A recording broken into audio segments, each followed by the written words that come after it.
Hi, this is Amy from Entirely Amy, and today I am going to show you some essentials that you should keep at home to sew with, and I'm going to show you just your basic sewing on a button on a pair of shorts and on a shirt. So let's get started with what you need first.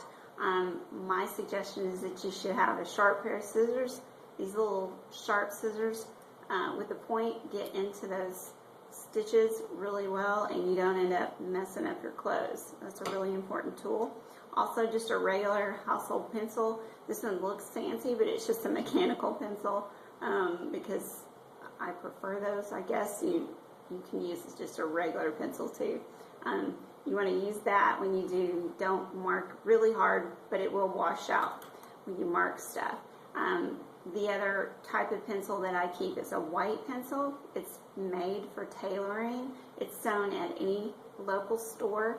You can get it at any store that sells sewing supplies. It's not anything out of the ordinary or special, but it's great because if you've got something black or navy that's dark, the pencil's not going to show up, but this white will.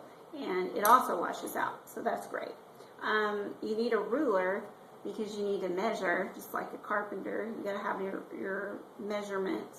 I have this that I use for all kinds of other things, but what I really like, and you can get this in the crafts department or the sewing department, is this thing called a seam gauge. It actually does so much more than just measure seams. Like today, I will show you a really neat way that you use it when you're sewing a button back on a shirt, that you don't actually even have to know the exact measurement, because you can just take this little blue slider, put it exactly where you want it to be from point to point, and you don't really even have to read the ruler. Sometimes I have a hard time, I'm going to admit, that between an eighth and a 16th of an inch, when it gets down to 30 seconds, it gets a little confusing, so that's helpful. The other thing that you can go down to your local store, any store that sells sewing or craft supplies, is this sewing kit. This sewing kit came with all these different colors of thread, which are great because you always want to have white, black, green, and khaki. If you don't have any other colors, you want to have those. I also have a really wonderful, useful, clear nylon thread that doesn't show. Use it on anything. I suggest you get that too, but you don't have to have that. It came with these needles. These are standard sewing needles. Work for anything you need it to do as far as basic mending. And this other little tool that a lot of people don't know what it's for, and they end up throwing it away, but it's actually super useful. And I'm going to show you, the very first thing we're going to do is learn how to use this. It's called a threader, and it makes threading the needle super fast and super easy, especially if you can't see very well. I'm not saying that you're old, but some of us have a hard time seeing, so it's very helpful. So we're going to go over that first. So let's get started. Okay, so I have my thread here. I am going to show you how to use the Mysterious Threader. If you can see, I'm not sure how well you can see, but there's a loop on the end of it. This fits into the eye of the needle. You're just going to stick it in there like that, and you can see it's stuck in there. I'm going to take the end of my thread and I'm going to stick it through this big loop because it's so much easier to see. And then I'm going to take the threader and I am going to pull just like that, and now my needle is threaded. So that's just a super, super tool to use. Don't throw it away anymore when you get a kit. Use it. It's great. Okay. Here, they're not mine, but I'm sure it'd look lovely in this pattern. But anyway, the shorts belong to one of the girls, and they're always tearing buttons off for some reason or another. So what I'm going to do is I'm going to measure. I can actually see, generally when they rip them off like this, you can see where they left them. In some instances, because they're getting a little bit tight in the waist, so I'm, on this particular instance, going to move it over just a little bit, and I don't really need to measure because, like I said, I know exactly where the button was before because there's little hole marks there. If it were by chance to come off in the wash, then you would just simply zip the pants up, and you want to match up the tops. If they're made well, they're going to match up. And then you're going to mark in the middle where you think the center. Now, don't go crazy again with that, but you can see that when you mark that up, I think that's probably where I'm going to put that button, because I think they've grown a little bit. But you can line it up like that. You can also, line it up directly with the top of the zipper. It's really up to you if they're fitting loosely, if they're fitting tight like they are these shorts, if they're ripping the button out. Generally it means they're too tight. So now we're just going to take our mark, and we are going to hold our button down. And I'm going to show you, you may know how to sew on a button, and that's great, but I just want to show you a couple of tricks that make it actually a lot easier. One of which is that if you don't know, you may know already, but if you don't know, it's a lot stronger to go crisscross, make an X, than to just go straight across this way, horizontally or vertically, and make two parallel lines. It just holds better if you have the more thread in the center. So we're going to make a crisscross shape. And that's what's, if you look at your dress shirts or whatever, generally they use that particular form to sew it on. So I'm going to make sure I'm lined up here. Okay, then I'm going to go, and I'm just going to go through that first hole. It doesn't matter which, there's no magic to it, no magical hole that you have to pick, just any one will do. And I'm going to leave a big tail in the back, and I'll show you what we're going to do with that in a minute, but I'm going to leave that there.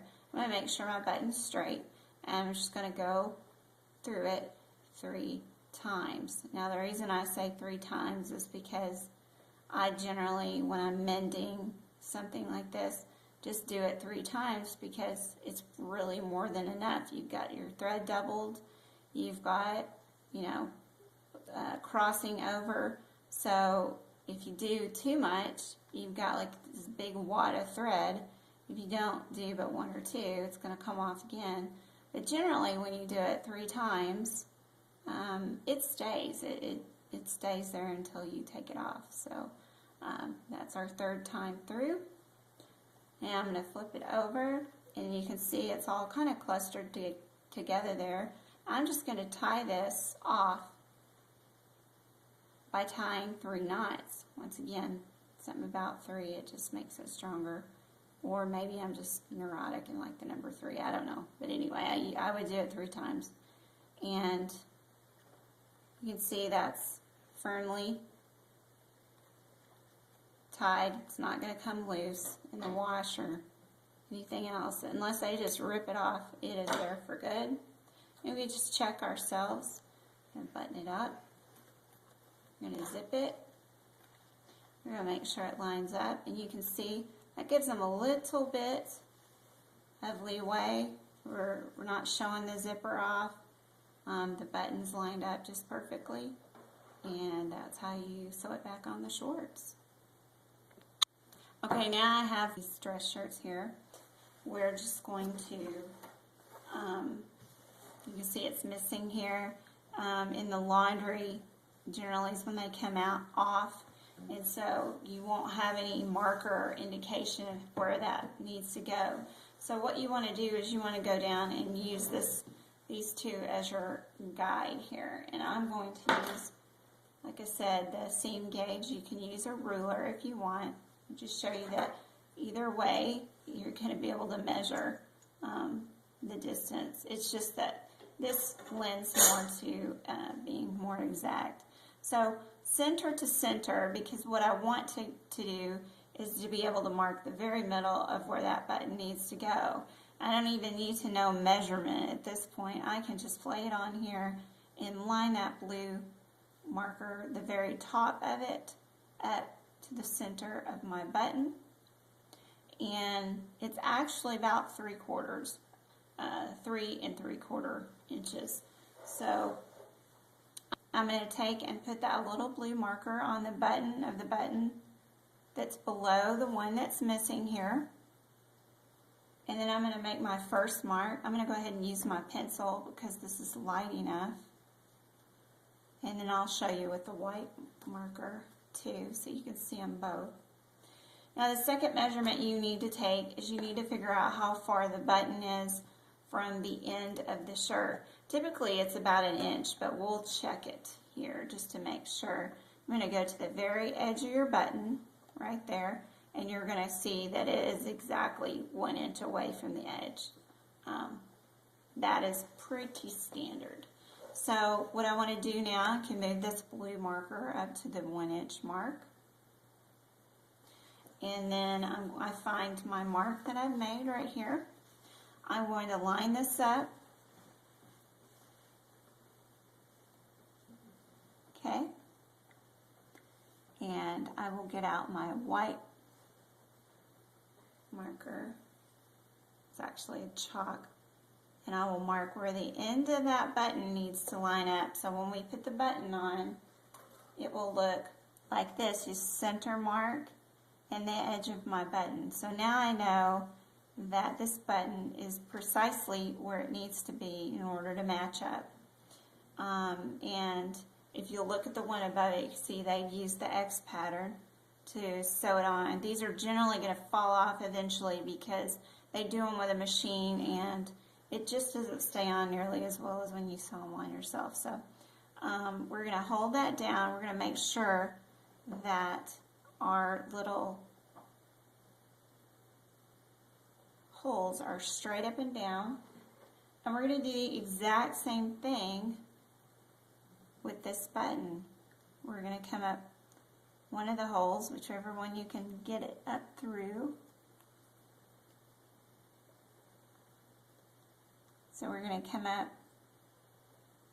one of the holes. In this case, that's the one that came up. That's what I'm going with. Why fight it? So I'm going to leave, like I said, the tail in the back. Kind of put your finger down over that. Okay, and then just crisscross over. Now, when you're doing a dress shirt like this, you want to be a little bit more careful because it is a nice shirt and uniformity is pretty much key to the look of the shirt. You don't want it to look off. Don't let that scare you though. It doesn't mean it's hard. It just means you got to hold that button in place. You got to adjust a little more. And like I said, 1, 2, 3 on each side. And okay, so I went ahead and skipped ahead, did it for you. You've got 3 and 3 there. I'm going to flip it over, and like I said, we're going to tie 3 knots. Just regular old knots, nothing magical about them. So 1, you can use your needle to help you. That's useful. And there's the 3rd one. And I'm just going to cut off the excess.